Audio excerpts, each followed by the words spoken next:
Hello again, my little Volksgrenadiers, and welcome to another Mordian Glory video. In today's episode, we shall be casting our ever-critical eye over another bolt action unit. This time, we will be looking at one of my favourite German vehicles. Not necessarily because it's good, although personally I do think they are quite good, but because they're just a bit odd. This is the wonderful, the weird, the Marder. And so, without further ado, it's Marden time.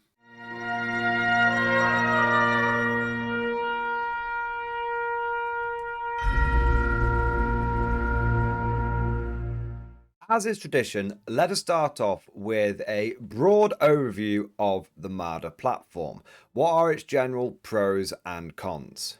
At the highest level, the Marder can be considered a damage dealer, its primary role being to take enemy models off the tabletop for you to inflict damage upon your opponent's army. Whilst like any armoured vehicle, the Marder can of course contest objectives. Because it is not an infantry model, it cannot physically claim them. Now, contesting objectives is important, and hey, we've all won or lost games due to a contested objective, but the Marder is not great at contesting things. And the big thing with the Marder, and this is both one of its great advantages and disadvantages, is it's generally very lightly armored.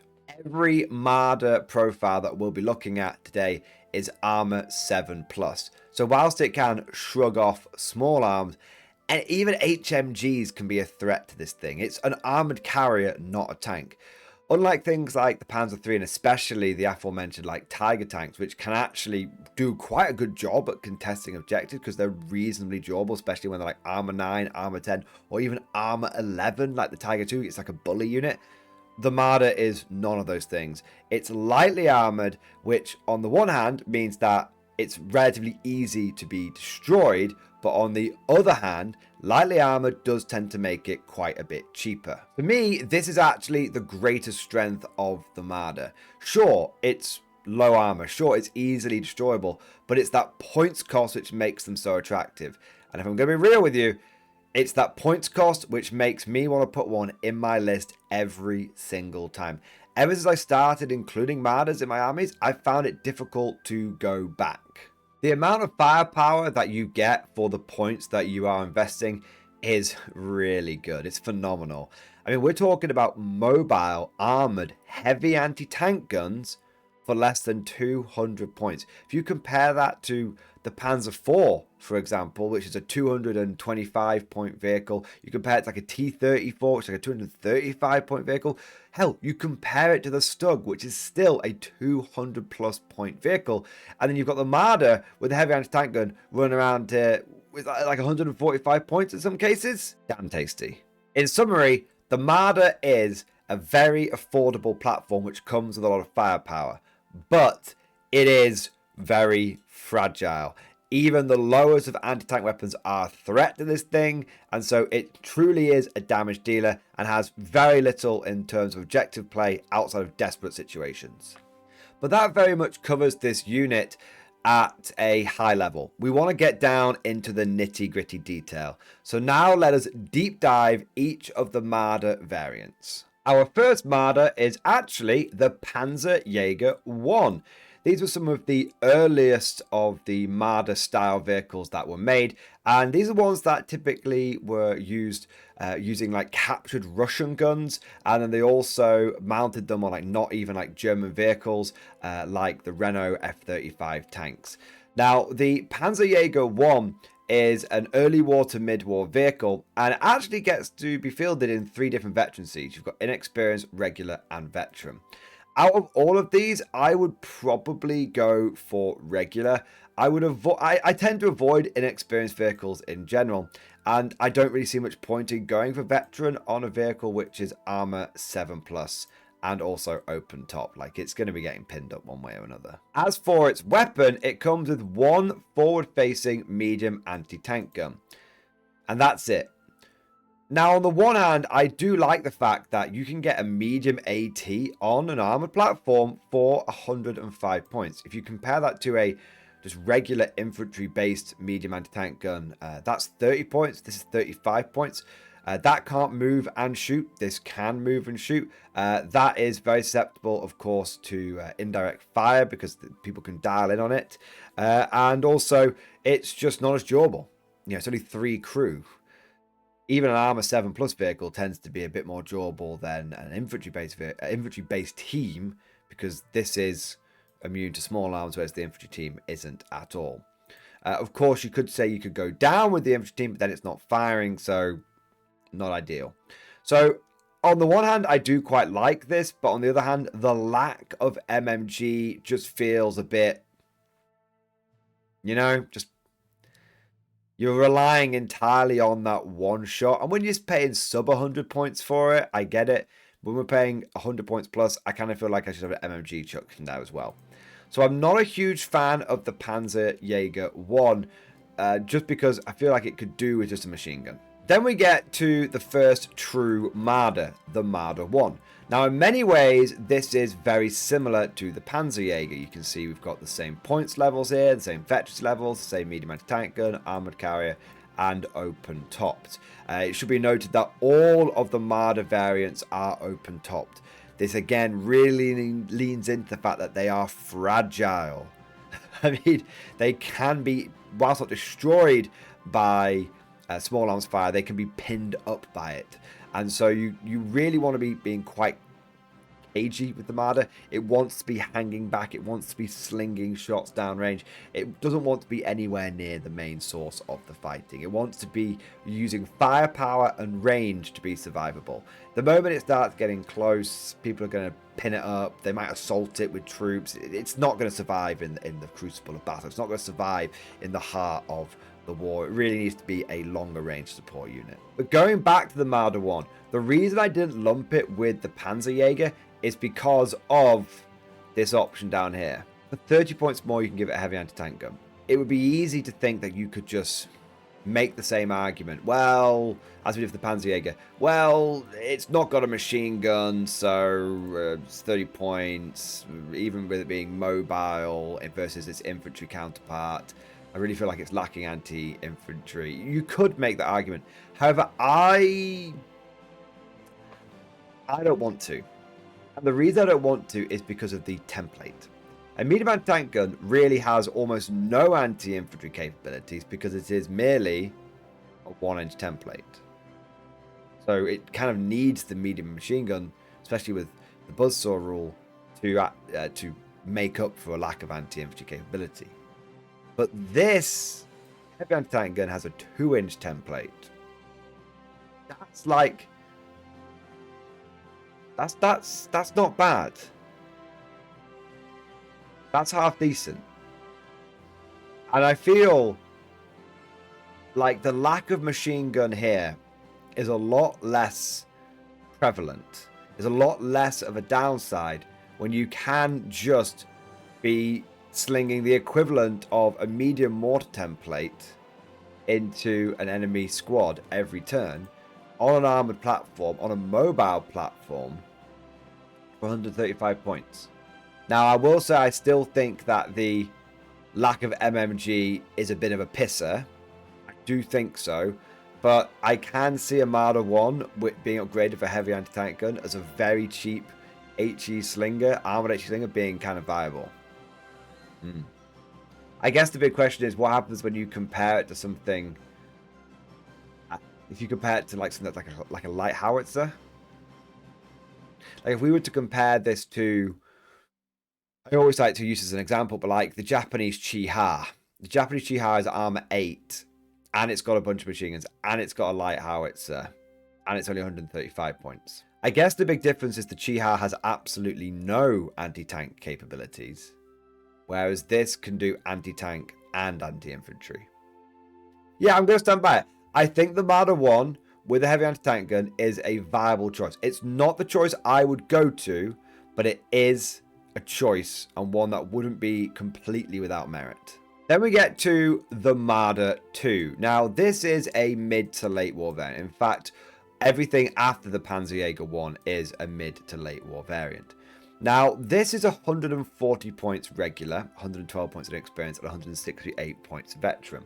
Again, I would stick with regular because you don't want inexperience with an open-topped vehicle. You don't want veteran with an armor 7 vehicle. So regular, right down the middle. That's good. Now, this does come with a forward-facing heavy anti-tank gun, so you're forced to take it, unlike with the Marder 1 where it's an option. And it does come with one crew-carried MMG. Now, at first you might think, brilliant, 5 points more, and I finally get that MMG that I want, and I've got the heavy anti-tank gun. It's a trap. Special rules. The crew can either shoot the Marder's main gun or the MMG, but not both. This rule right here basically makes it pointless to ever take the Marder 2. Honestly, I would never take this because it's 5 points more for a little bit of flexibility. But you know what? You might as well go for the Marder 3. In truth, the Marder 3 I think is the best variant. I think that it is still ridiculously cheap at 145 points regular. And the fact that it comes with a heavy anti-tank gun and it comes with an MMG as well. And you can fire that MMG with the main gun. And if you really wanted to, although I probably wouldn't bother, you can give the MMG a 360-degree arc of fire. This is just, it has it all. Now you might think, but Mordian, you're paying the premium price, right? Like, look at it's 40 points more than a Panzerjäger 1. It's like, yeah. When looking at this in isolation, comparing it to the various other models, you could say it's a little bit pricier. But let's not look at it in isolation. Let's look at it in the big picture. This thing is 70 points cheaper. 70 points cheaper than a Stug. And yet, has exactly the same firepower. Sure, its durability is dog shit. Sure. But like we said with the Panzer III, a 4+ cover save can go a long way to making up for having less armor. Playing smart. Just recognizing this thing's weaknesses and not doing your best to not let it get into a situation where it's getting hit on side armor, where it's getting into single one-on-one duels with enemy vehicles which it might not be able to handle. Like, it's a support vehicle. There should be another tank up front drawing the shots whilst the Marder 3 is slinging return fire down. Combining a Marder 3 with a vehicle that's more armored with less firepower is a great option because you're getting two vehicles and they're covering each other's weaknesses. The Marder 3 is dirt cheap in the big picture. And for 145 points, to get this amount of anti-tank firepower with the fact that actually it's not bad at anti-infantry at all with the big template and the medium machine gun, this is the one that I go for every single time. And I have to tell you guys, I've taken the Marder 3 to multiple tournaments. Full disclosure, friendly RTTs, but still tournaments nonetheless. And I have never been disappointed by it. Because either it absolutely slings one of those high velocity shots through the front and out the back of an enemy vehicle, or it doesn't do anything. You know what? For 145 points, if it whiffs for a turn or two, if it only gets one good shot for game, I'm fine with that. To give you an idea of what my sort of go-to armored core has been recently, I've been taking a pair of Panzer IIIs and then combining it with the Marder. Because the Panzer IIIs are the jack of all trades. With those medium anti-tank guns, they can deal with most things. But every so often, you come across something that's just a bit too chonky for them. Even something as simple as like a KV-1 from the Soviet Winter Starter Army. Do you know what I mean? Something that's just a little bit tougher. That's when my Marder comes in. So my Panzer IIIs are up front, machine gunning things down, doing a few medium anti-tank shots, just generally being at the front, being like, look at me, look at me, look at me. And then it's my Marder, which is behind, delivering some of those big blows. And that's 3 tanks. And if I go for the cheaper variants of the Panzer III, the medium anti-tank gun on the light tank chassis, and then I make the Marder my command tank, I'm getting 3 armored vehicles for 155 points each. For well under 500 points, I'm getting all of the armor I could want. And what's interesting is when I've been into a few games with this combo, I found that, I'm often facing off against one big tank or an armored car, or a couple of regular tanks and an armored car, but I've always felt like I've had the armor advantage with that triple combo. Hell, if I really wanted to, I like to say you can spend up to about 600 points on your armor, right? That tends to be the most you can spend before it really starts cutting into other areas of your list. I could probably afford another vehicle on top of this. 2 Panzer IIIs with a Marder, probably some kind of armored car or another Marder. That's quite tasty, actually. That's a lot of armor and plenty of points left over for the rest of the list. But of course, all of this is just like my opinion, man. Let me know what you guys think down in the comments section below. Do you like the Marder? Are you a fan of It's Marden Time? Or do you prefer your heavy guns to have a bit more armor? What do you think? Marder versus Stug? Which side of the line do you come down on? As always, if you enjoyed today's video, don't forget to go ahead and smash that like button and also subscribe. Any kind of interactivity with this video is really important because especially when we're covering a game like Bot Action, which is a bit more niche, it needs all the support it can get so it can do well with the YouTube algorithm. That's all for now. Thank you for watching, and I'll see you guys next time. Would you like to know more? If so, then please consider becoming a channel member or patron. By supporting the channel, not only will you be doing your part, but you'll also be helping me create more content for your viewing pleasure and unlocking a whole host of perks. You get everything from a badge next to your name, custom emojis, but the big one is access to the Mordian Glory Discord server, an online community with almost 2,500 active members. It's always popping off in the MG Discord. We've got channels for army lists, hobbying, tactics, stories, and even a pretty spicy meme section as well. For all you greenhorns that wanted to see the Mordian glory hole, today is your lucky day. And joking aside, I do want to say a massive thank you to all of the current channel members and patrons. You guys are amazing. Truly the lifeblood of the channel. I could not do Mordian Glory full time without the incredible and generous support of my members. So thank you guys so much. And last but certainly not least, I want to say a personal thank you to all of my top tier Patreons. These are the War Masters, the people who have truly gone above and beyond the call of duty. So a heartfelt thank you to Redfield, 32, Jurgens, Miasma, Try Again, Bragg, R.J., Scorpion, Bonbon Vert, Lord Pryor, Nicholas Walsh, John Stubbs, Guardian, Varney, Sword, Fish Trombone, Picklock the Forged. Seriously guys, thank you from the bottom of my heart. Your support is incredible and it makes a huge difference. Thank you so much. That's all for now. Hope you've all enjoyed today's video, and of course, as always, I'll see you guys next time.